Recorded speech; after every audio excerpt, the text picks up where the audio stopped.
Hello!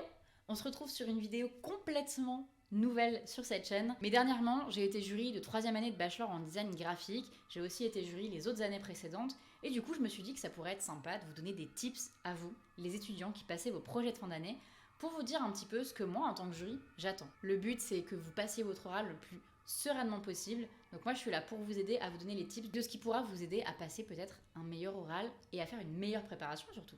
Je ne prétends pas tout savoir, il y aura sûrement des tips sur lesquels je reviendrai peut-être que je ne répondrai pas à tout et auquel cas vous pouvez me laisser des questions en commentaire auxquelles j'essaierai de répondre le plus vite possible. Anyway, c'est parti pour les tips pour les étudiants qui préparent leur projet de fin d'année. Je vais vous donner plusieurs tips pour vous dire un petit peu comment préparer votre oral. Disclaimers, ce sont mes avis personnels en tant que jury, j'espère que ça vous aidera. Donc, premier tips, variez vos propositions, s'il vous plaît. Pourquoi je le dis? Parce que plusieurs fois quand j'ai été jury, souvent on vous demande d'avoir plusieurs axes de présentation pour vos projets. Et si vos 3 axes se ressemblent, du coup en fait on ne peut pas voir tout ce que vous êtes capable de faire. Et le but en fait c'est quand vous avez un projet de fin d'année comme ça, vous montrez un seul projet. Alors il y a des jurys où on peut voir vos portfolios, mais il y a des jurys où on ne les voit pas. On voit que ce projet-là et on peut vous juger que sur un projet. C'est pour ça que c'est hyper important qu'on puisse voir ce que vous êtes capable de faire. Donc s'il vous plaît, variez le plus possible, enfin pas le plus possible, il faut que ça reste quelque chose que vous aimez bien, qui fasse sens par rapport à votre axe, mais variez un minimum les propositions, peut-être un truc un peu plus plastique, un truc un peu plus graphique. Enfin voilà, vous avez de quoi varier le plus possible et c'est super important. Il ne faut pas que ce soit la même chose sur les 3 propositions parce que du coup on a l'impression que pendant tout le projet on voit la même chose et que c'est juste plein de slides où vous montrez la même chose avec des légères variantes de typo, etc. Mais voilà, c'est hyper important de varier. Donc vraiment, varier les propositions, c'est aussi simple que ça. Le deuxième tips que j'avais, c'est savoir avoir du recul sur vos propositions. C'est-à-dire que quand vous faites des recherches, on se rend compte qu'il y a des choses qui ne fonctionnent pas. Et c'est bien quand vous en parlez en fait à l'oral, quand vous dites ça en fait, je l'ai pas gardé parce que ça fonctionnait pas pour X ou Y raison. En fait, ça montre que vous avez du discernement, que vous êtes capable de voir ce qui fonctionne et ce qui fonctionne pas. Et du coup, là, on se dit, ok, en fait, la personne comprend ses erreurs et arrive à voir comment améliorer son projet. Ayez du recul sur vos recherches, voir ce qui est lisible, voir ce qui ne l'est pas. Ensuite, il faut argumenter vos choix. Je sais que c'est chiant, je vous dis pas de mettre du sens derrière absolument tout, mais quand vous dites j'ai fait ça parce que c'est beau, pourquoi ? Il y a forcément plus que ça. Tu peux pas juste dire que ce que tu l'as fait parce que c'est joli.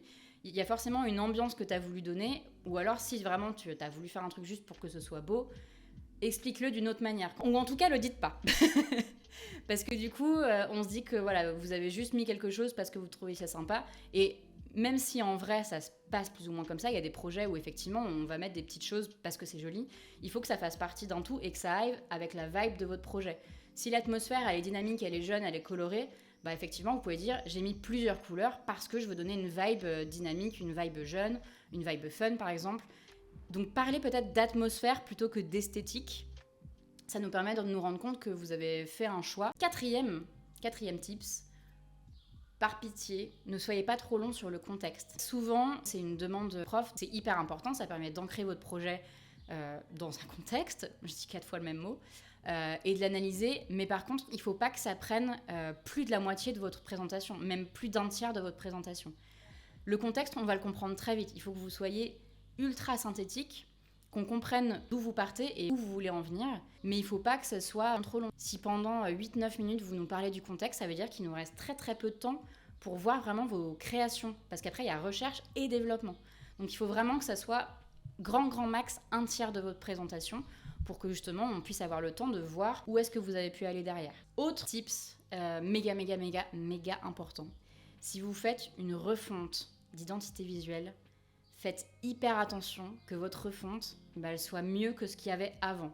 Si vous apportez rien de neuf sur une refonte, ce qui risque d'arriver, c'est que si techniquement vous n'êtes pas encore au top, ce qui peut arriver, parce que des fois on est jury de 2e année, 3e année, tout le monde n'a pas le même niveau technique. Moi je sais qu'en BTS, mon niveau technique il n'était pas ouf. Donc faites attention si vous faites une refonte de vraiment faire un truc qui va apporter soit un angle complètement différent de ce qu'il y avait avant, soit un truc qui techniquement va montrer qu'il y a vraiment un level up, un glow up sur le truc d'avant. Si vraiment la proposition que vous faites est en dessous de ce qu'il y avait avant ou si elle apporte rien de neuf, bah du coup ça dessert un peu votre propos et en fait on se rend compte que du coup bah, vous n'avez pas forcément réussi à faire cette refonte tout simplement. C'est risqué de faire des refontes, c'est risqué de faire des refontes de marques très connues. Donc si vous le faites, faites-le peut-être sur des plus petits projets à petite échelle pour éviter de faire des choses qui peuvent être soit aussi bien, soit moins bien. Autre tips super important, ne faites pas des supports qui ne servent à rien. Ça, on le voit souvent. Je pense que des fois, vous avez peut-être peur de ne pas avoir assez de supports à montrer. C'est normal. Moi, je sais que j'avais cette peur-là quand j'étais étudiante. Mais ça sert à rien de faire des supports s'ils ne sont pas pertinents par rapport à votre cible. Faites bien attention aux supports que vous choisissez, aux déclinaisons que vous allez faire. Ça sert à rien d'avoir 15 000 supports s'ils servent à rien par rapport à votre brief. Et voyez grand aussi sur les déclinaisons de vos supports. Ce qu'on voit le plus en ce moment, c'est les stickers. On adore les stickers, moi la première, j'adore ça. Mais ne faites pas juste des stickers pour les déclinaisons, parce que le stickers, vous allez mettre le logo dessus ou 2-3 pictos, et c'est très cool. Donc c'est bien de les avoir. Ça je dis pas, c'est cool si vous en avez. Mais n'hésitez pas à voir des choses qui pourront être sympas à mettre en plus, et peut-être qui sortiront un peu plus du lot qu'un stickers, parce qu'un stickers, ça reste une déclinaison de votre logo, donc vous l'avez de base en fait. Mais à voir comment vous pouvez décliner de manière complètement différente l'identité visuelle que vous avez créée. Si vous faites un logo et que vous faites des stickers, des packaging et que juste vous prenez votre logo et que vous le placez, c'est un peu dommage. Quand vous avez constitué plein d'éléments autour, bah, c'est bien de pouvoir les placer différemment et de montrer que même sans le logo, votre identité, elle marche. Ça, j'en parle très souvent, mais une identité visuelle, elle est censée marcher même sans le logo. C'est-à-dire que s'il n'y a pas le logo, on est censé quand même voir un peu la vibe, l'atmosphère de votre projet. Par exemple, Léo l'a très bien fait. Il a fait un projet sur un food truck. Et du coup, ce qu'il a fait, c'est que déjà, il avait plusieurs déclinaisons de logo. Donc ça, merci. Parce que c'est pas évident de faire des déclinaisons de logo. Tout le monde ne le fait pas. Mais lui, il l'a fait. Donc il y avait plusieurs déclinaisons du logo. Et sur les packaging, il a vraiment créé un univers graphique. C'est-à-dire que quand on ouvrait les packaging, par exemple, il y avait écrit miam miam miam, il y avait des petits smileys. En fait, il faisait vivre ça complètement différemment sur les différents packaging. C'était pas la même chose partout. Et ça, c'est bijou pour moi. Parce que dans la vraie vie, ça va être comme ça. Une identité visuelle qui est forte, c'est une identité visuelle qui va être différente selon les supports et qui va vraiment se décliner. Et n'hésitez pas, si votre projet s'inscrit dans un lieu, faites des graphismes muraux. Allez-y, j'en vois pas encore assez des graphismes muraux. Mais n'hésitez pas à faire, par exemple, si vous êtes dans un resto, faire peut-être une petite fresque, plutôt que de faire un flyer où il y a écrit l'histoire du resto, etc. Bah allez-y, faites une petite fresque où l'histoire est écrite dessus. Comme ça, vous avez une manière différente de développer votre identité visuelle sur un format qui est encore peu montré. Genre, si vous êtes capable de m'expliquer pourquoi vous avez choisi tel support graphique, trop bien. Si vous n'êtes pas capable de l'expliquer par rapport à votre cible, ça veut dire que vous l'avez fait un peu par dépit, que vous ne saviez pas trop quoi faire. Donc voilà, soyez un peu malin sur les supports que vous choisissez. Nouveau tip, n'hésitez pas quand vous faites des recherches de veille à mettre autre chose que du graphisme. Souvent, on met que des recommandations ou des mood boards avec des choses graphiques. N'hésitez pas à voir plus loin. N'hésitez pas à montrer peut-être des choses qui sont plus dans de l'ordre du digital, de l'art. Ça peut être de la mode, ça peut être de l'archi, ça peut être de la littérature. Enfin, il peut y avoir beaucoup de choses qui vont nourrir graphiquement ce que vous faites. Vous allez dans la rue, vous promenez dehors. Des fois, c'est l'architecture ou c'est des choses que vous allez voir qui vont vous inspirer. Donc voilà, ça peut être varié. Il ne faut pas forcément que ce soit juste un recueil de vos graphistes préférés. Donc n'hésitez pas à voir un petit peu plus loin que le graphisme et à nous montrer que vous êtes capable d'être inspiré par autre chose que du graphisme. N'hésitez pas à expliquer aussi l'ambiance de vos recherches. Quand je dis ambiance de vos recherches, souvent vous êtes ultra littéral quand vous présentez vos recherches.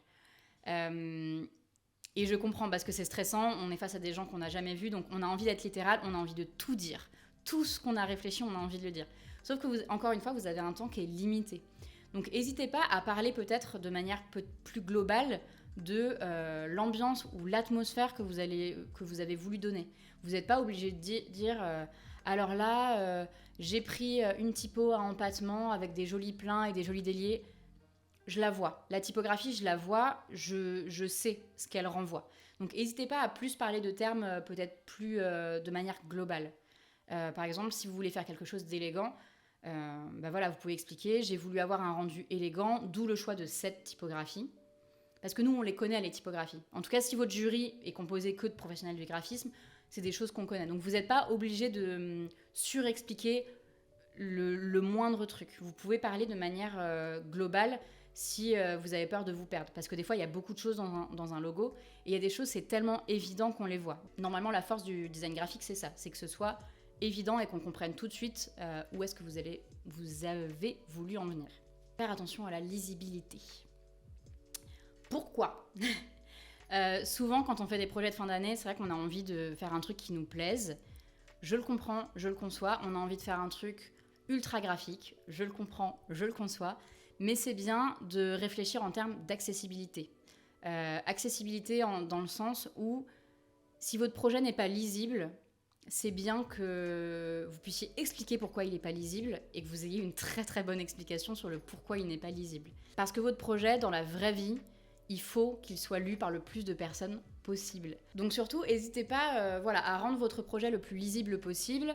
C'est hyper important parce que quand on fait des images très graphiques, si c'est un peu trop graphique, tout le monde n'a pas l'œil qu'on a. Nous, on est à fond dans le graphisme, donc même des typographies dures à lire, on arrive à les lire parce qu'on est habitué et qu'en fait, on cherche à lire. Sauf que c'est pas le cas de tout le monde. Donc si votre cible, c'est pas des gens dans le milieu du design, il faut que ce soit accessible. Ça veut pas dire que vous devez faire des trucs simples, c'est pas du tout ce que je dis. Mais il faut prendre en compte ça. Et n'hésitez pas à, dans vos recherches, aller sur des trucs ultra graphiques pour nous montrer que vous savez faire ça. Mais sur votre proposition finale, il faut que ça soit un truc que tout le monde arrive à lire. Si c'est un truc grand public, il faut qu'un enfant arrive à lire. Il faut qu'une vieille personne arrive à lire. Il faut qu'une personne malvoyante arrive à lire. Il y a toutes ces choses-là à prendre en compte qui sont hyper importantes.